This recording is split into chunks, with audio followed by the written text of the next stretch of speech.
Hey, what's going on, Travis? With the spoon, going to go through this quickly as I'm getting ready to take my son to his first day of school.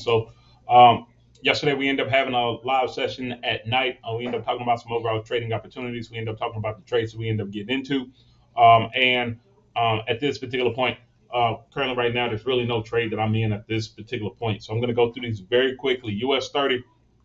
Market ended up hitting the extension last night based off of that move. We ended up going 1 for 1 when it came down to that move. Currently, right now, as the market is basically staying inside of consolidation, if I was looking at any type of move that possibly could be set up based off of this one, I would look at the breakout move that ended up happening and seeing if there's going to end up being another move that possibly could pop back up in this area.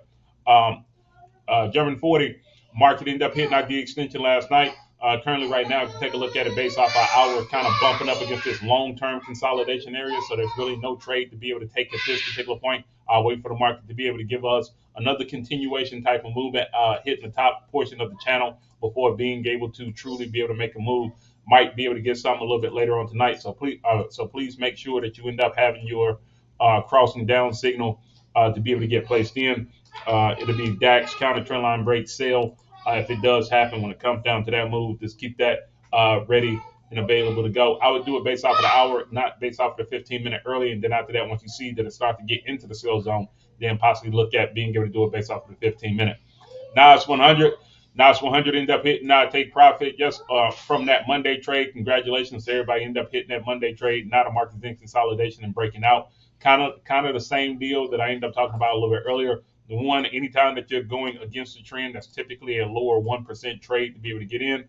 I will look at being able to take it all the way back to possibly here if you're interested in being able to buy. I'm not interested in being able to buy. I'm still interested in being able to sell. So I'm just looking for a higher price to be able to sell. But keep in mind, we are going back into that same vortex area that ended up happening yesterday. So you may end up having, once again, another move to be able to make based off of that. From a long-term consolidation area, really don't have that much area to be able to push.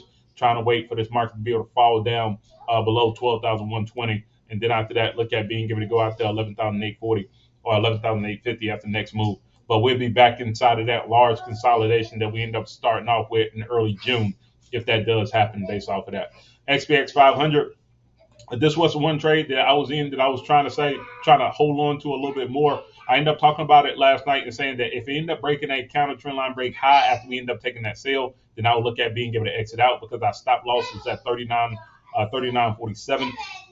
So I end up saying quickly if the market end up giving us a position to be able to get out of quickly, and go ahead and take the quick loss and go ahead and just do that. That's exactly what ended up happening. The market has broken up to the upside based off of breaking consolidation. So it's kind of doing the same move that's happening when it comes down to every other move.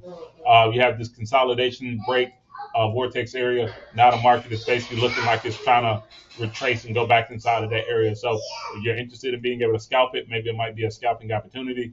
If you're looking at being able to take it as a continuation type of trade, then I would go back and do exactly what we end up doing on every other trade. Look for the counter trend line break to see if this market's going to truly fall before being able to make a break. I wouldn't do it off the 15-minute because the market has been falling down as much as it has. I'll probably do it off of the 1 hour, possibly even the 2 hour to see what will end up being the best trade off of that. Ethereum and Bitcoin, we end up taking a look at those last night. The orders are still placed in when it comes down to those movements. I end up having a pending sale at 1527. That did not get triggered in. I'm glad it didn't get triggered in because I seen it fall, but it did not touch our actual position, so that's good. So we're still inside of this consolidation box when it comes down to this movement.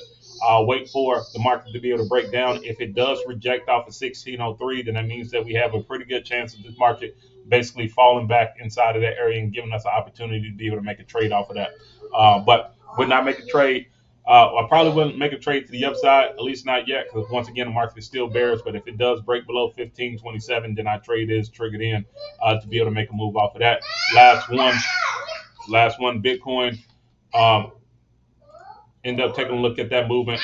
Currently, right now, as y'all can hear my sons in the background, market is still in consolidation.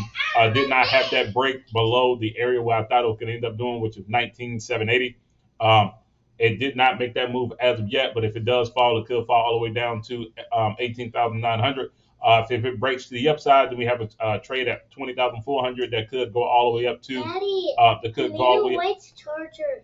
That could go all the way up to 20,600 for that move, and we end up going off of that. So still have those pending orders for being able to get placed in. I'll wait for those moves to be able to happen, and then after that we can be able to go from there. I know this was a very quick one, but got to go. So want to make sure that everybody ends up having the least opportunity to be able to see the trades that we end up taking. Like always, plan your trade, trade your plan. Everyone, y'all have a good one.